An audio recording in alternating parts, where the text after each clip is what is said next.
Warren, when we left off from our last session, you were talking about your time at Wild Kingdom and the study that CSU done in regards to conservation and such, Yes. and what such shows as Wild Kingdom contributed to that. Continue your story from there. Well, that study was done by a graduate student at CSU who went around the United States going to, I think, 50-some different universities and polling students and finding out what influenced their thinking on conservation and their attitude toward animals and this thing. And he found out that Wild Kingdom was the one thing that was really waking people up and showing them what was happening in nature.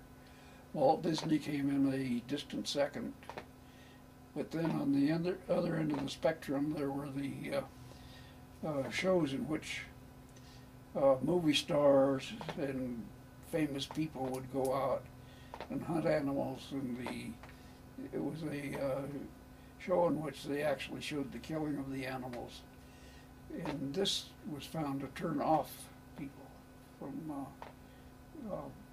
hunting and fishing and even when Wild Kingdom was beginning, I used to come in. I did most of my work in the field doing the photography, but every now and then I'd come back to the office. They'd give me a script to look at and make sure that it was accurate. And I'd read it and I'd find the writer was castigating hunters because they were killing animals. And I said, no, we can't do that, because the hunter is actually the main conservationist of these animals. And I had a hard time changing the attitude of the writers in those days. That we all had different attitudes. And it was interesting because when we started out, people really didn't give a darn about wildlife, the environment, or anything else. There had been several people starting little organizations, conservation organizations, but all they ever did is just preach to their own people, and they never got out.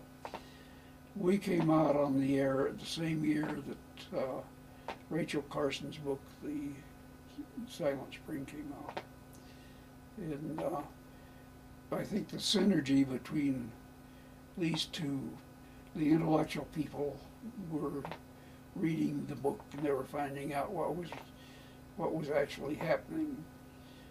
Wild Kingdom, on the other hand, was getting into the homes in those days. Because there were only 3 networks, we were getting into more homes than even the top shows nowadays get into. At one time we had an audience of 35 million people, and that was every week. We'd come into their home, tell them about the animals, and the idea of the show was always to be entertaining. We avoided, like the plague, trying to be educational, because we knew that was, for anyone producing in television, the term educational was it just killed the show right there. So we advertised our show as family entertainment. We did conclude every show, though, with Marlin coming out and giving about a half-a-minute sermon at the end of the show, talking a little bit about conservation and things. And I think the thing that made Wild Kingdom outstanding in those days was the fact that we did have a recognizable person. Marlin had already become recognizable because he'd been on the air 8 years with a show called Zoo Parade. And the same producer, Don Meyer, worked for NBC when they produced Zoo Parade. And when he left NBC, he got Marlon's contract, and he used Marlon as the host of the show. And people recognized Marlon. He was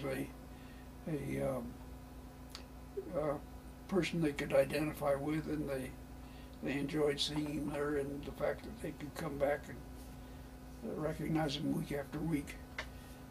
I think that was one of the things that kept the show alive more than where we just go in and see the animals and come back out. And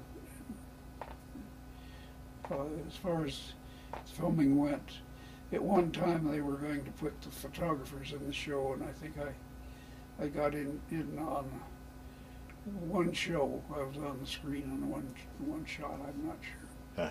It didn't matter to me because my job was to take the film and more or less make up the stories as we went along. How many years did the show run? When we started out, I was working for my PhD at CSU, and I had tried for several years to be a freelance wildlife photographer, but in those days there's really no market for the product. And I married Jenny. She was she quit her job as an engineer with Mark Marietta in Denver, and came here to CSU and started the first computer program at the school. And sorry to interrupt, but how did you two meet? And Oh, well, she had come to Douglas. Her brother-in-law, his wife, was dying of cancer, and Jenny was at that time getting a divorce from her first husband. And she was working in California at an aircraft factory where they had taught her how to work on computers. This was in the 1950s. oh wow, And computers were very new. And she being in the business of aeronautical engineer, they picked her out to be the computer expert there. But she decided she would come to Wyoming, where I was living in Douglas, and help her brother while his wife had died of this cancer, which was incurable, and help him take care of his 4 kids. So she came there, and my father was a lawyer, and he got her divorced for her. And I always contended that he got the divorce, and he had a deal with her that if she'd take me off his hands, he'd do the work for her. She says that's not true. That's my story. Anyway, where was I in? Well, you're talking about now. Jenny had come back to CSU after. Oh, she was teaching at CSU. She quit Martin, but we'd spent our honeymoon in Yellowstone. I was doing a little 10-minute film for use in schools, and it was to be on bears. And I was working in Yellowstone, and I moved a house trailer there, and we spent our honeymoon there. We went up there in early May, and she had to go back to work after 2 weeks, but I stayed most of the rest of the summer and filmed bears.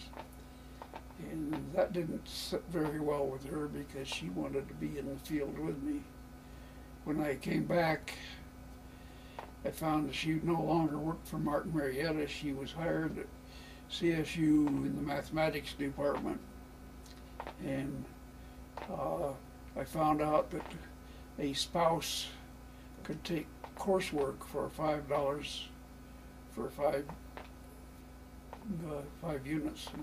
And I decided that since I was having a very hard time making a living as a freelance photographer, I'd look into going back to school, and I did. and I had to start all over again. I had a degree in mechanical engineering from Colorado University, and I started out with freshman courses in biology and taking them 5 units at a time. But pretty quick I got my master's degree, and I had all the coursework done for the PhD, and I was just getting ready to start on. I had two things to do for PhD. I had to pass 2 language courses and had to do a dissertation. And I was just getting ready to start on the dissertation, and I was studying German. And Don Meyer called up, and he said he had a job for me, and I hired on to do a story up in the Pribilof Islands of Alaska. And I went to the Pribilofs, and I did a story on the mating of the northern fur seal there. And it was fortunate because the head of my zoology department was also up there.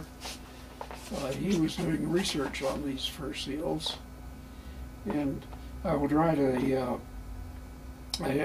chapter of my master's thesis, and I'd take it down to him at night, and he'd read it over, and he was a nitpicker, and he'd go through this thesis, and then we'd have our little arguments about things, and he would make the corrections. And finally, by the time I left Alaska, I had my thesis pretty well finished and pretty well accepted.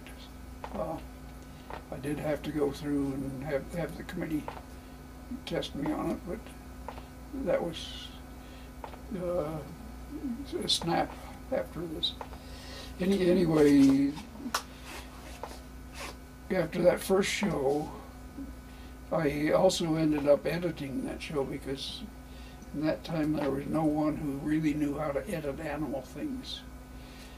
And so I did a rough edit on it, sent it back to Don Meyer in Chicago, and let his editors smooth it out and do the timing and everything. And I think I helped them write the script on that. Anyway, I went back and I was working on the PhD at that time, and the next summer Don called, and he wanted to know if I wanted a trip to Africa. And I wasn't going to pass that up, so Jenny decided that instead of asking for a leave of absence, she would just resign and then come back if she had to.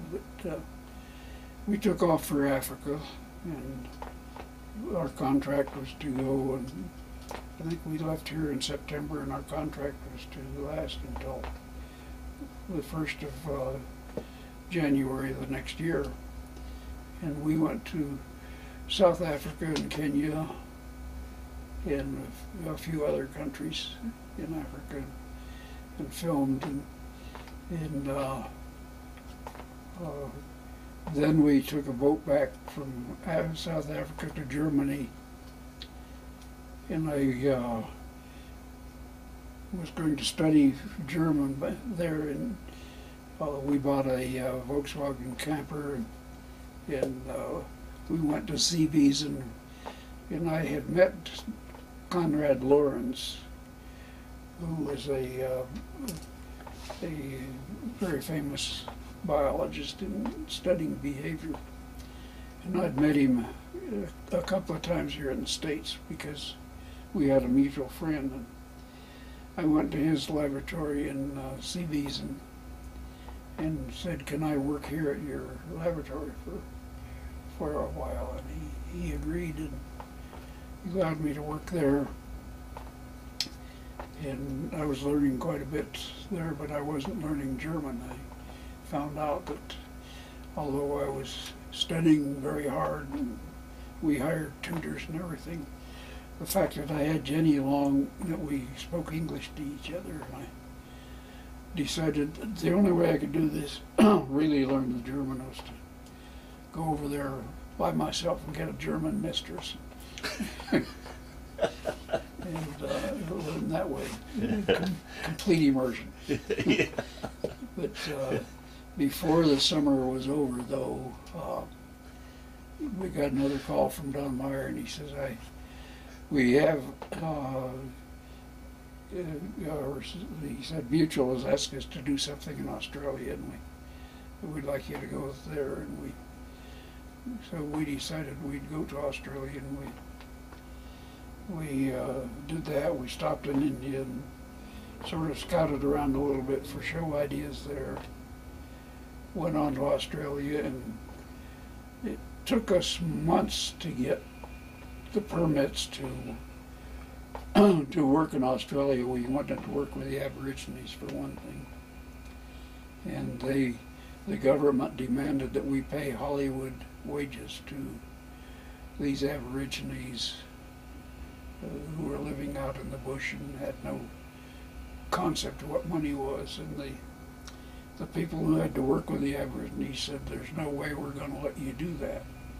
They said that would spoil these people to a point where they would no longer have much to do. Anyway, it finally got settled, and we worked with them for a while, and we did a couple of films in Australia on animals and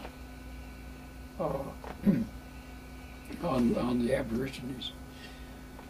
Pardon me. I think Jenny had to go home early. I'm not sure it was this trip to Australia where she had to go home early. Anyway, it was interesting on our first trip to Australia. When I got there, I found the Australians were completely ignorant of their animals. The first thing I do when I go to a country is to go to bookstores, look for books on the animals and birds of that country, and want to have these references. Well, the only thing I found, there was one book on the mammals of Australia by a scientific organization, a governmental scientific organization. There were a couple of other books, there one on parrots and one on kangaroos.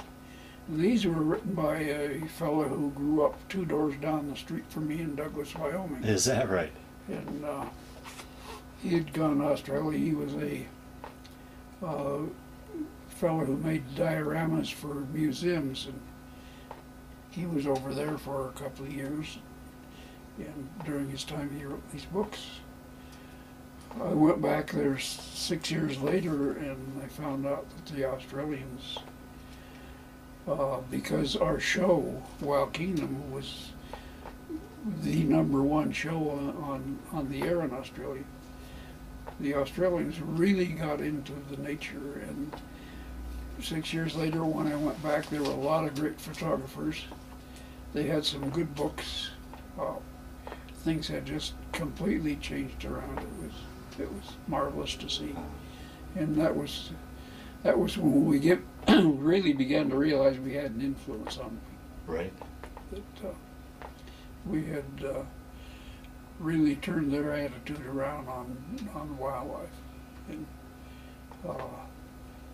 we were sort of treated as celebrities when we went back to Australia. And from then on, Don Meyer asked us to just sign on permanently, because when we started out, I said, "Well, how long is this show going to last?" And he said, with luck, it will last 3 years. And we thought we'd just work as a freelance photographer, as I had been doing. But we saw that it was succeeding. So we signed on, and we were there the full 25 years of the show's life. So a show that they initially thought had a 3-year lifespan ended up going for 25 years. Ended up with 25 years life. And how many episodes would you guys shoot a year? Per Well, year? we had usually our contract was for a season on TV is considered 13 weeks. And we usually had a contract either for 12 or 13 shows. I think it was usually 12. I Yeah. forget the exact number. Right. But we ended up, I forget what the exact number of shows was. It was 320 some shows we did in these 25 years. Now, is that something you would be involved with every show, or would there be different teams that did different shows? We got later. We got different teams, and in fact, even in the early days, we hired a guy to do underwater photography for us, and he would sometimes go out and do. Sometimes he'd come help me on projects, and other times he'd go do another show. I couldn't do 12 a year by myself. Yeah. This is one thing that when I first started working for Don Meyer, I was pretty shocked because I was used to working for Disney. We'd take 2 years to do a show for Disney. Don Meyer wanted these things done in a minimum of 6 weeks. And it was pretty tough to do. There were some shows we couldn't do in 6 weeks, but we averaged out about that. Sometimes I'd go places, and because we were shooting in those days with a very slow film, and we wanted strong light on everything, and we used the same film almost through the 25 years. The only reason we stopped using the film is they stopped making it on about the last year or two of our existence. But it was a slow film. We had to have strong sunlight, and sometimes we'd get rained in. We couldn't get out and film for weeks at a time. I remember one time we were out in Boise, Idaho, doing a story on the eagles and hawks in the Snake River Canyon there, and I think we had 6 weeks straight of rainy weather, and it was sort of torturous. It was a nice place to be, but nothing to do. And I used to have a reputation in Rhodesia that I was a drought breaker there. I remember going into a little town in Rhodesia, and I ran into a lady in the streets. She said, I should have known you were coming back. It started raining. And it broke the drought. Well, that career must have taken you all over the world. How many countries do you figure you'd visited? Well, I don't know how many countries. I counted one time. It was over 100, but you get confused because the countries have changed. In Rhodesia, for instance, when we first started out, it was North Rhodesia and South Rhodesia. Then North Rhodesia became Zambia, and Rhodesia South Rhodesia was just Rhodesia, and now it's Zimbabwe. How do you count all these things? Right, sure. Yeah. And there was what we call the British Protectorate, which was Botswana,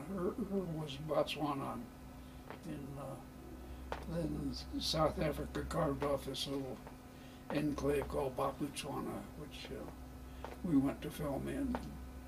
And I don't know whether it's a country or not, but it was a different ethnic population. But in some countries, there are two countries I've just barely got into. In Bhutan, I just walked up we were in India, and I was working with some park rangers there, and we wanted a boat And they said, wait, we know of one, but it's up across the international border here, and we have to go up there and get it. So we walked across the border and went a couple of miles up the river and got this boat and got into it and started going down this river and seeing great wildlife. And in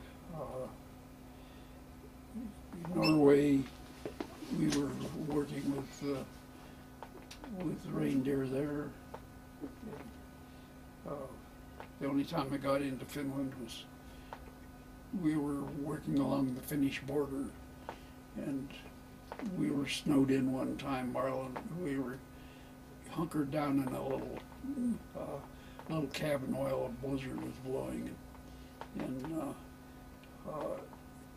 there was a fence just 50 yards away from the cabin, and that was the international border. And Marlon and I went out one time and we just crossed that fence and went into Finland. So we could say we've been to Finland. Well, I'm going to throw a bunch at you real quick. Over the years doing all these episodes, talk about some of your favorite episodes. Was there times when you ever felt you can look back on situations where either from a political standpoint or from a physical standpoint with the animals where you felt in danger? Talk about a little bit, just reach over some of the various stories that stick out in your mind during this wonderful career with. Well, we did stories of two kinds, actually. We had what we call the action adventure story, which is where we usually have Marlon and Jim Fowler or whoever was his assistant. Jim was with us for 8 years and then he left and later came back, but we had several other people stand in. We would go and we'd film research projects done by people, and as I would tell these people when I was, one of my jobs was to get these stories so we could do them, and because I was really the only one who was you might say having a scientific background in this. I had the contacts, and I would call up the scientists doing the work, and I'd say, "We would like to do a story on your research," and they'd say, "Well, we haven't finished, and we don't have any conclusions." And I said, "We aren't interested in the conclusions as much as showing what you are doing and how you do it." And they would usually want this thing because it helped them get grants, and it brought attention to what they were doing, and people always sort of liked that. So we had good cooperation there, but we usually had Jim or Marlon or someone else on the scene, and we'd go do that kind of show, and those we'd usually try to do in 2 or 3 weeks, and quite often we would, I'd say most of the time we were successful because we didn't want to take the time of these researchers and doing it. There were other times when I would go and spend months at a time with researchers and actually live with them. Diane Fossey, for instance, I worked with her for 4 times in the Virunga Mountains, and some of those were 2 or 3 months at a time. Go out and watch the gorillas, and it was something you couldn't do fast. The fastest I ever did anything, I once did a story on the Bushmen of the Kalahari Desert, and I had a sort of a story in mind on how these Bushmen would go out and track down some game and show how they lived with the animals in the Kalahari. And it was the only show I ever worked on in which everything seemed to fall into place just as you would want it to do. And I did that in 6 days, and it turned out one of the best shows I did. And others you could struggle and struggle, and the normal procedures, I'd go out and I'd start filming the animals. We'd make up our mind which animal we wanted to concentrate on. And I'd start working with them and following them and getting what film I could and finding what they were doing at that time, and then in my mind I'd start building a story of how these things tied together, and then we'd spend the rest of the time trying to fill in the gaps of how the story should end up. And I would write not a script, but a storyline telling the editors, this is what I was aiming at, and this is what I had in mind when I did this. And it would give them something to work on when they got the film back in the studio, and they started working on it. They seldom followed my storyline very well, but at least it got them started. But that was one kind of show we did. The other was pretty much what I just described, the pure animal show, where I might be showing the research someone was doing on them. For instance, we worked with George and Laurie Frame in the Kalahari, or not the Kalahari, but in the Serengeti. Laurie was working on wild dogs, and George was working on cheetahs, and we did two shows there, one on each, and we were there for quite a time. But with their cooperation, we could find these animals, and we got good footage. It was a delightful experience. We met all sorts of other great scientists in the field, and that was really one of the fun parts of the job, was to meet these people who were doing this work, and seeing them out doing what they did best. And I'd like to keep doing that. So the show went off the air. Then what year did the show go off? The show went off. Well, I filmed the last show in 1987. I was in India at Rotpur, and I was working with tigers there. And that show was shown the next year, I think it was 1988. And that was the last of the shows. And what was the reason the show went off the air? Just well, it was because ratings, well, it was because we were, for one thing, the chief editor told Don, he said, when I reach my 70th birthday, I'm retiring. And Don was even older than he was. And I was in my early 60s at those days, about 65 actually. And we all felt that, well, it's just that time, and we were having a harder time finding new things coming up.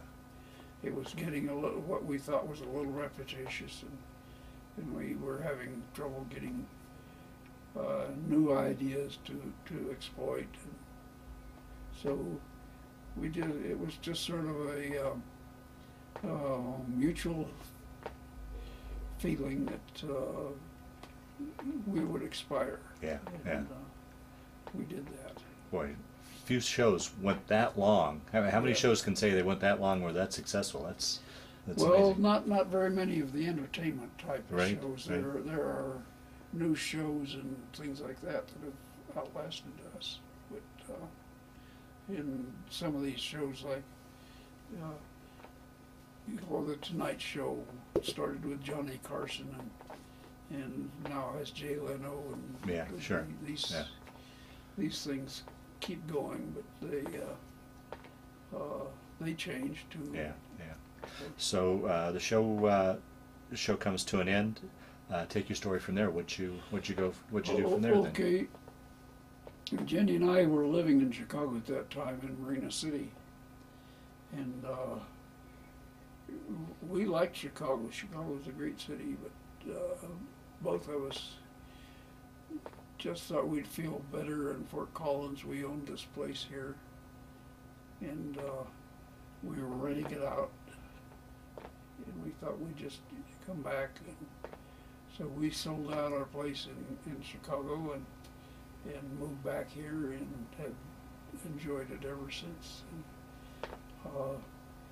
it was a good feeling for me because I finally got to put my library. I used to have 3 libraries. One I would carry with me when I was overseas, and I had one in my office, and I had one at home.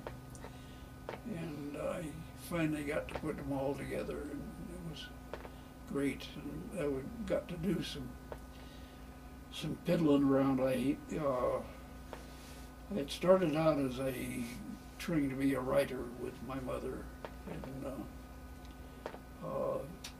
one of the things I had done is, because I don't have a good memory for words, when I'd come on a word referring to animals, I would write it down with its definition.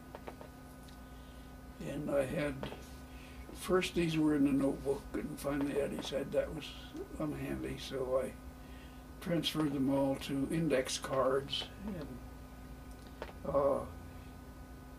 I remember one trip I took, I had this big box of index cards I was taking with me, and I was traveling through countries, and India was one, some of the African countries, and I had this big box of cards.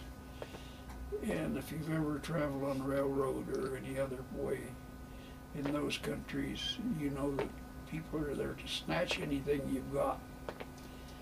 And it was such a traumatic thing to try to watch that box with all of my work in it, that I decided that I didn't want to do that again. But in the 1980s, they came out with a desktop computer, and Jenny being a computer programmer, we bought one, and so we were home for just a short while, and I quickly transferred everything I had onto disks, and since then everything has been computerized. Yeah. So after that, I could just take along little printouts of what I had. Now, when you say you were off traveling again, was this more for pleasure, or were you working on other projects, or a combination thereof? Well, that was when I was working still with Wild Kingdom. Oh, okay. That that was a hobby when on dark days or things like that, I would work on these things. And I was reading, I read an awful lot in those days. I was a member of about 6 or 8 scientific organizations, and I read about every scientific magazine that came out, looking for animal subjects that we could film, and I was picking up lots and lots of words in that type of reading. And then being overseas, I was finding that, well, that bird there, I saw that back up in Kenya, but down here in South Africa it's got a different name, so I started getting the synonyms for these things, and so that's the way this sort of built up. But I finally ended up, when I retired, there was an incident. I was living, while we still lived in Chicago, we heard that Dian Fossey had been murdered. Mm. And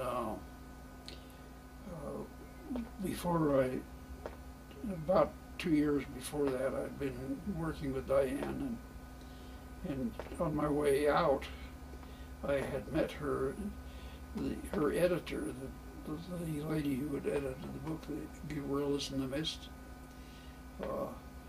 she had come into the airport as I was leaving, and I got to know her. And anyway, when I heard that Diane had been murdered, I gave this lady a call, and I found out she was, at that time, she was in Chicago, just 2 or 3 blocks away from my apartment. And she came over, and we spent the weekend calling all our mutual friends and doing what we could about this terrible tragedy. And I think it was at that time that she saw my printout of this thing, and she said, "Well, this ought to be a book." And she gave me the name of an editor, and I wrote him, and he said, yes, we would be interested in that. So I sent it to her publishing company, and they said, well, yes, they would publish it. And they assigned me an editor, and this lady turned out that she's probably the best known dictionary editor in the country at the moment. But at that time, she's on the staff there of, I think it was Houghton Mifflin. And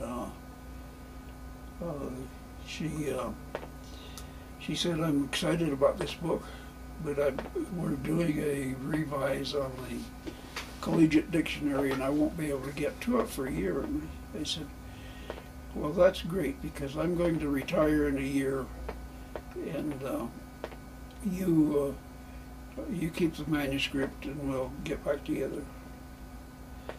So she kept it, and I retired, and I didn't pay attention to it for a while because we were making up our mind what to do, and we moved out here, and I got in touch with her. And she said, well, we've had a change in the hierarchy at the company, and they were no longer interested in the book, but I got the manuscript back.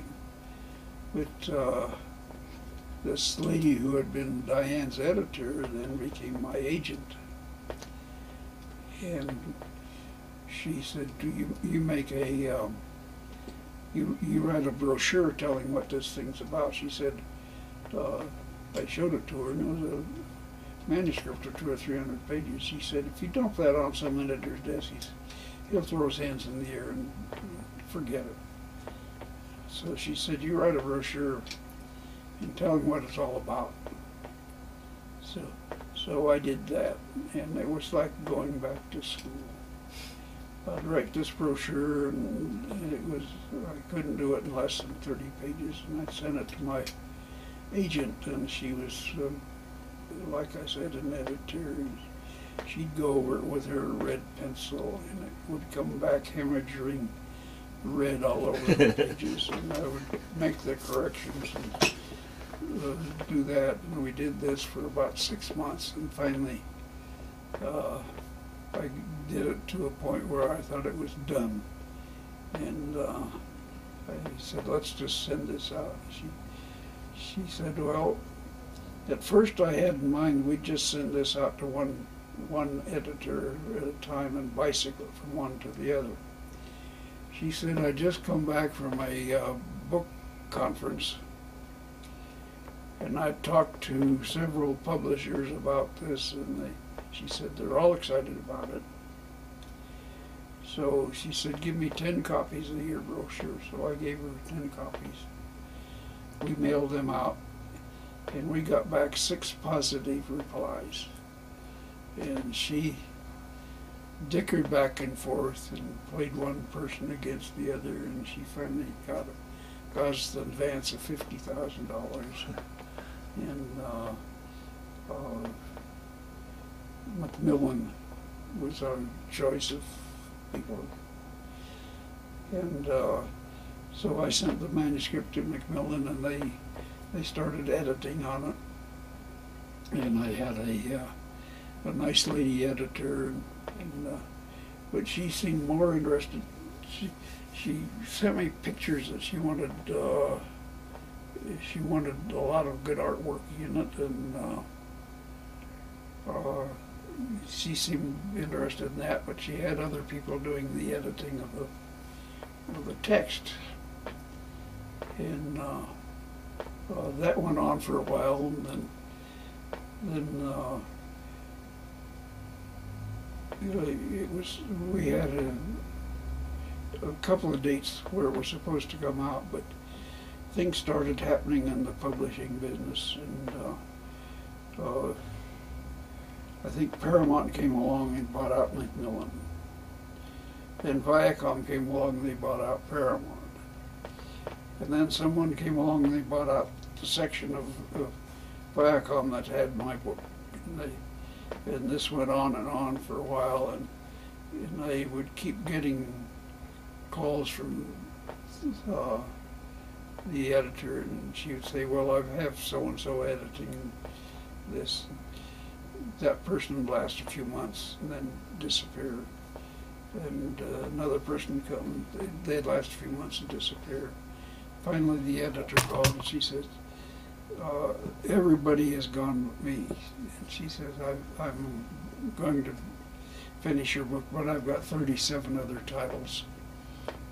And you can know, because mine was a big, heavy thing, it would be in the bottom of the pile. But that lasted only a month or two, and then the secretary called up one day, and she said, everybody's gone, and what do I do with the manuscript?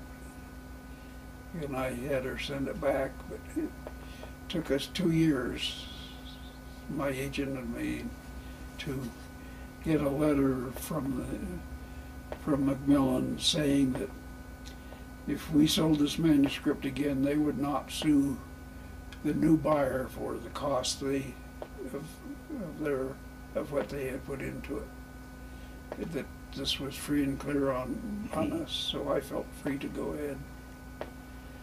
But we didn't know of anyone interested in publishing it, and eventually I just self-published it. And I'm turning the royalties over to the library at CSU. But I'm such a bad promoter of books that I just don't make much money out of it. But it's out there now, and we are going to, I think I will incorporate it with the website that CSU has put up for my pictures in the library. Well, Warren, where we left off, you were talking about your book. What was the title of your book? And give it a brief description of what it was about. Well, I have the book right here. It's called Zoolexicon, and you can see it's a rather hefty book. It consists, the first part of it is sort of a dictionary. I call it Zoolexicon, a comprehensive reference of animal terms and words across the English-speaking world. Now, the first,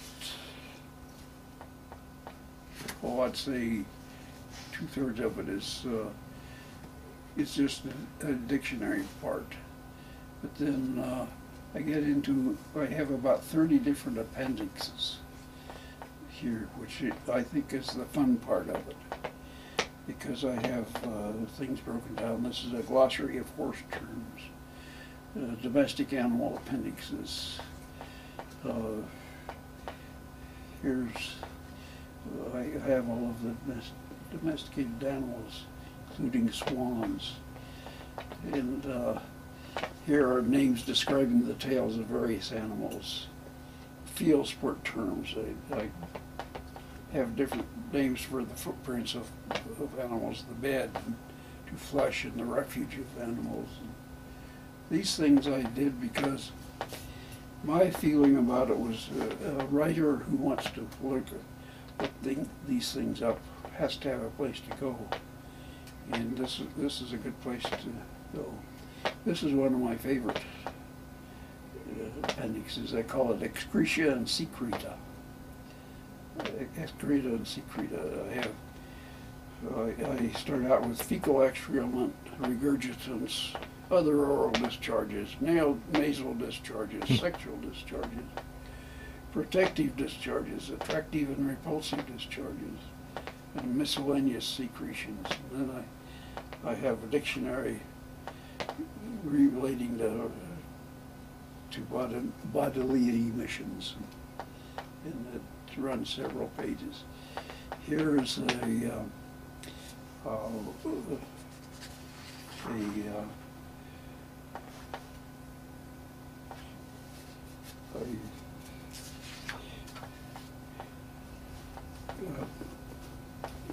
this is an appendix on birds and animals found in heraldry. If you're interested in coats of arms and things like that. Oh, right, yeah. What was used there. And that's one part of the book I had help on. We have a friend here in Fort Collins, a young lady that I filmed. She was studying mountain lions, and I met her when I came out and did a film on how she was studying the mountain lions here, and she was studying at CSU. And she married, and she's lived here in Fort Collins since. And she was a great help in some of these things. Symbolic animals and birds. And she helped with this appendix too. Here are animals in astrology and astronomy. And I have zodiac, and there are other constellation animals, and the Chinese year symbols, and all of it. Birds and animals in the Bible, and all different kinds of interesting little sidelights of animals that I tried to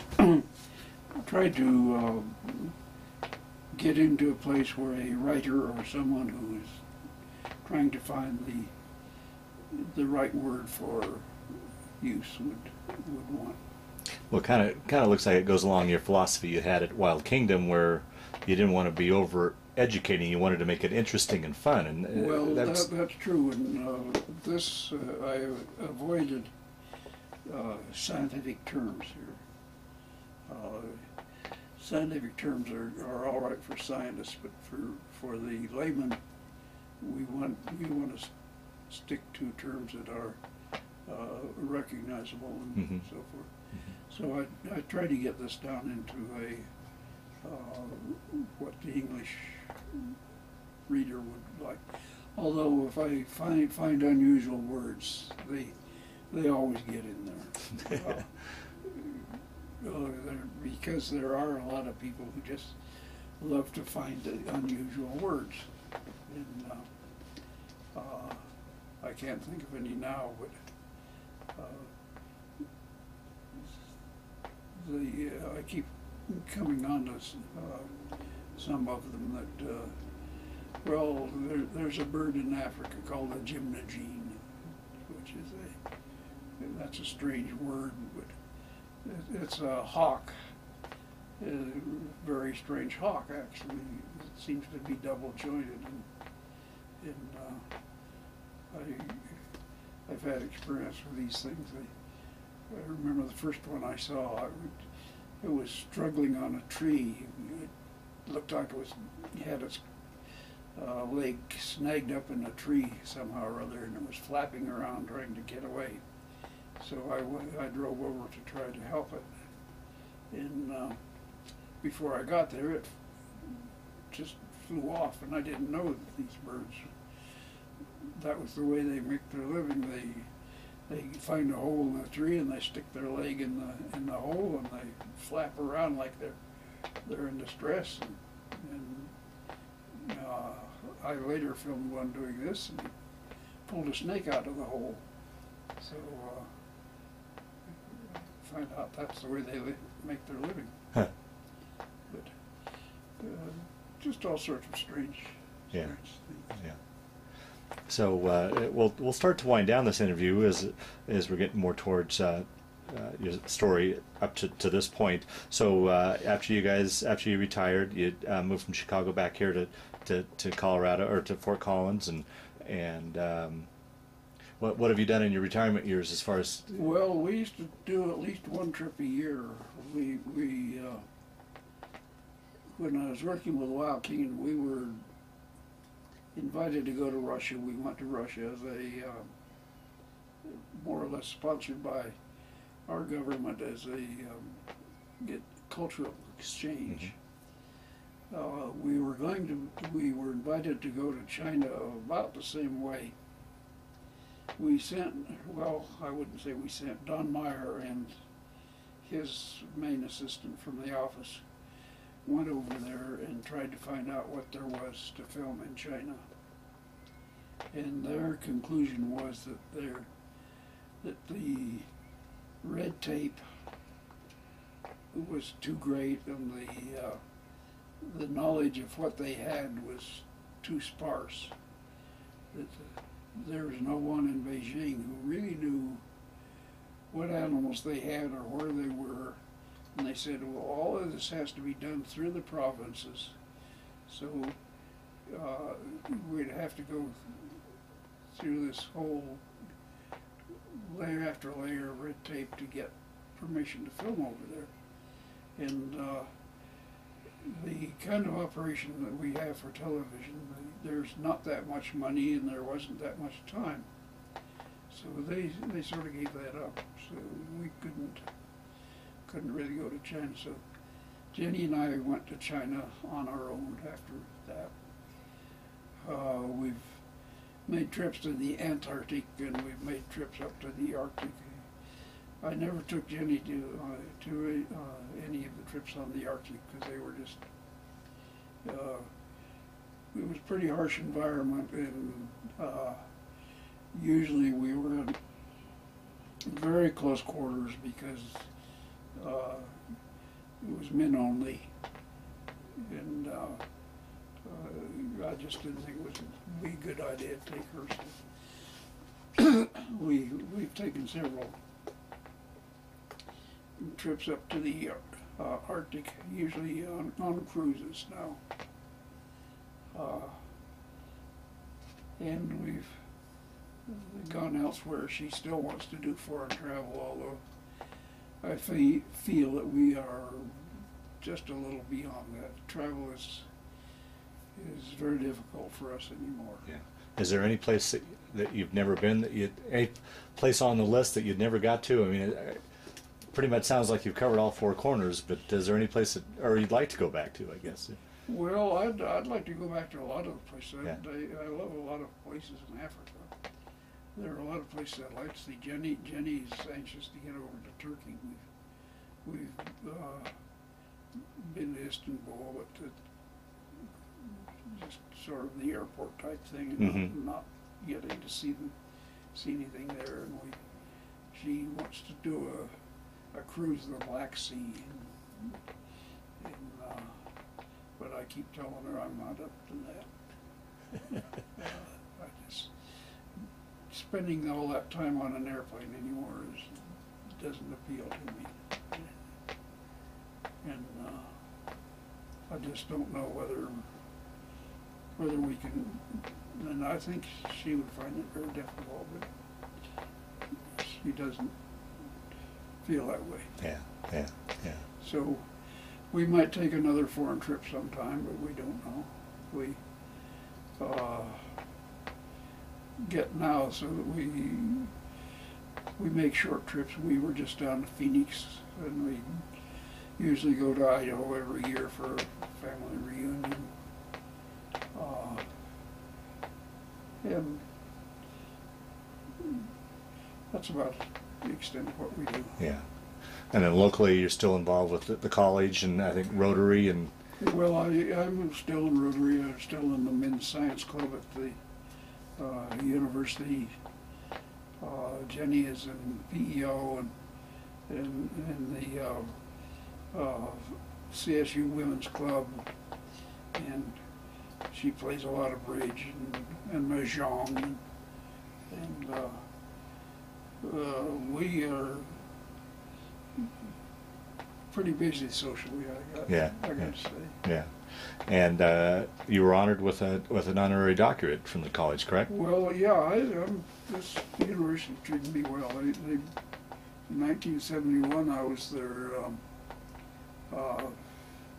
honored alumnus, and in 1981, I got an honorary doctorate. So you can't ask her any more than that. Yeah. Yeah. Yeah. So they've done well for me. Very good. Well, Lauren, we'll start to wind down this interview. Is there anything I didn't ask you that you wanted to talk about, or any other stories that have kind of floated to the top as we've sat down for these sessions that you wanted to talk about? So, ideally, we've covered your story as best we can, or do you think we've pretty much we've covered it? I think we've pretty much covered it. Okay.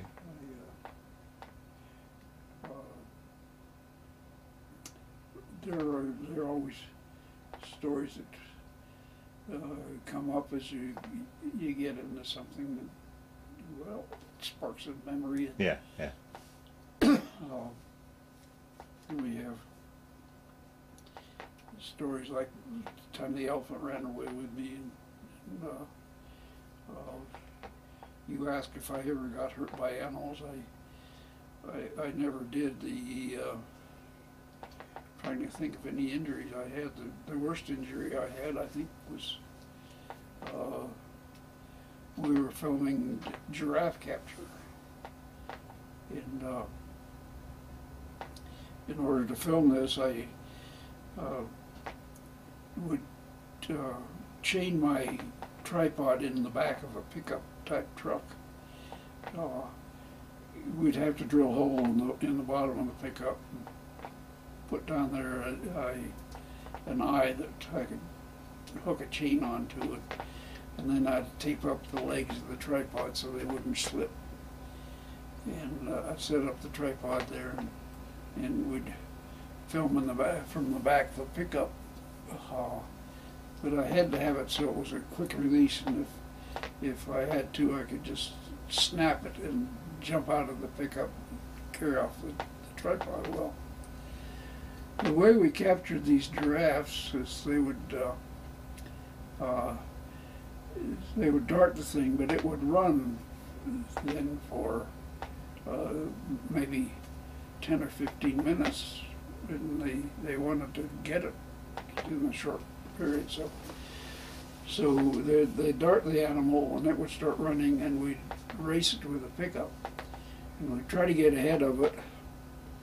And we'd have a bunch of the native people on the back of the pickup with me, and they'd jump off, and they had a huge rope there coiled up. They'd jump off, and they'd run out, try to get in front of this giraffe, and spread the rope out so it would run into it, and then they could pull it back. Well, one time they jumped out, and they were too slow, and the giraffe got away. So they came back, and they just threw the rope back into the back of the pickup, and they all climbed on, and we were racing down through the brush again. But the rope slipped off the end of the pickup, and it was dangling, and it wrapped around my ankle. Oh, geez. And it was dangling there, and as we raced through the bush, and although a couple of the natives noticed that I was fighting this rope and everything, they couldn't do much about it while we're racing the giraffe. So they waited till we stopped, and they quickly untangled the rope, and they went off, and we caught the giraffe, and I filmed that project. And I didn't think much about it, but I'd taken a lot of skin off my ankle at that time with the rope, and it became infected, and I didn't pay much attention to it until Jenny caught up with me. She laid it out. She just saw to it that I got treatment immediately, which is probably a pretty good idea. But,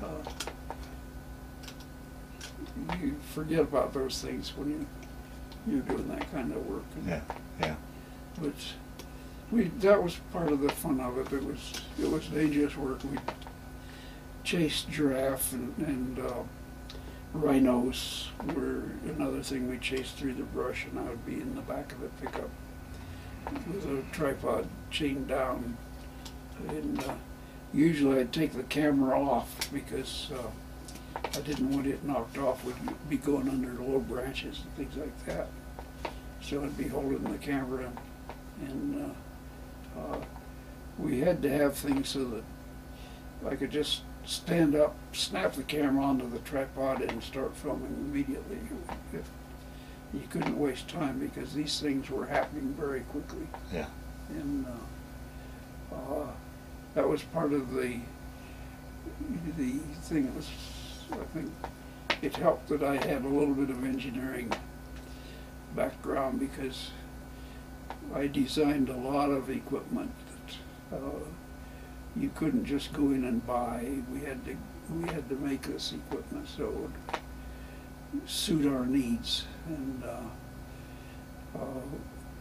we weren't the kind of company that would go overseas and buy a new car for this job and outfit it. We went over there and we borrowed what was available and persuaded the guys that it would be okay to drill a hole in the bottom of their pickup bed. And most of them agreed. They didn't mind a drain hole bottom of their pickup. But another time I remember we were filming ostriches, and I was on this farm, and there's a fellow there who was sort of my guide. He knew this one male ostrich. He said, "This is," they say over there, "this was a stroppy one. He would really come after you." And the guy said, "You know, they're pretty dangerous. If they kick you, they strike out at you, and they have this big claw, and it just rips you right open. And they say, if they charge you, the thing to do is you lay flat on the ground, and they can't rip you that way." And he says, "I'll show you." So he got out of the car and he went over and sort of antagonized this male ostrich, and the ostrich charged him. This guy lay down on the ground, and he was right. The ostrich couldn't do anything, but it did get on his back and it stomped up and down on him. And if you can imagine a 450-pound ostrich stomping on you, this guy got up. He was bruised and feeling pretty bad. But anyway, we got back in the car and we're heading down the road, and this ostrich was still pretty sore, and he started following us. And we were driving about 30 miles an hour down this little 2-track road, and the road was making a turn, and I could see that it was. And I was standing in the back of the pickup, hanging onto the tripod, but I saw this curve coming, so I moved up and I grabbed hold of the cab and the tripod just as we went around the curve. But at that point, the tripod collapsed, and I didn't know what the heck was wrong. But when we could stop, we found out that this ostrich had, while he was running at this speed, he had reached up and kicked this tripod, and he'd taken a section of the wood out. It was about a foot long, and just knocked it right out of the tripod leg. And of course, the tripod collapsed. Fortunately, where we were, they had a carpenter shop there, and they could make me a new leg. But, if I'd if I hadn't moved, that ostrich probably would have really hit the back of my leg and Wow. probably done a lot of damage. Well, how was it in going into retirement after this adventurous, fun, exciting life? Was it hard to shift gears to slow down, or were you at that time ready to kind of slow down a little bit? And...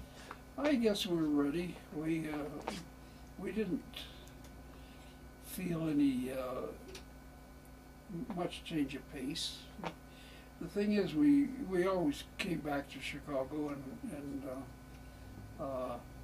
the change of pace was that I wasn't going to the office and working there. That now we had leisure time, and we got to see some of Chicago that we hadn't seen before. It's a great city. Yeah. It's a good place to live. I didn't like the climate very much. It was cold in the winter and windy, and we used to, while we were living there, I was on an advisory board here at the university that met in January. And those years we got back to the States in January, I'd come out here for the meeting, and I can remember Jenny and me being here in Fort Collins, looking around, seeing these beautiful mountains, and we'd be in our shirt sleeves in January, and I'd say, "What the hell are we doing in Chicago this time of year?" And we just decided that we were going to come back here when it was all over, and that's what we did. Very good. Well, on that, I think we'll close out this interview. I want to thank you for sitting down and telling what I think is an incredible story. It was looks like it's been a wonderful life to date. Well, it has been. As I say, I'd like to do it again. Yeah. Very good. Well, thank you.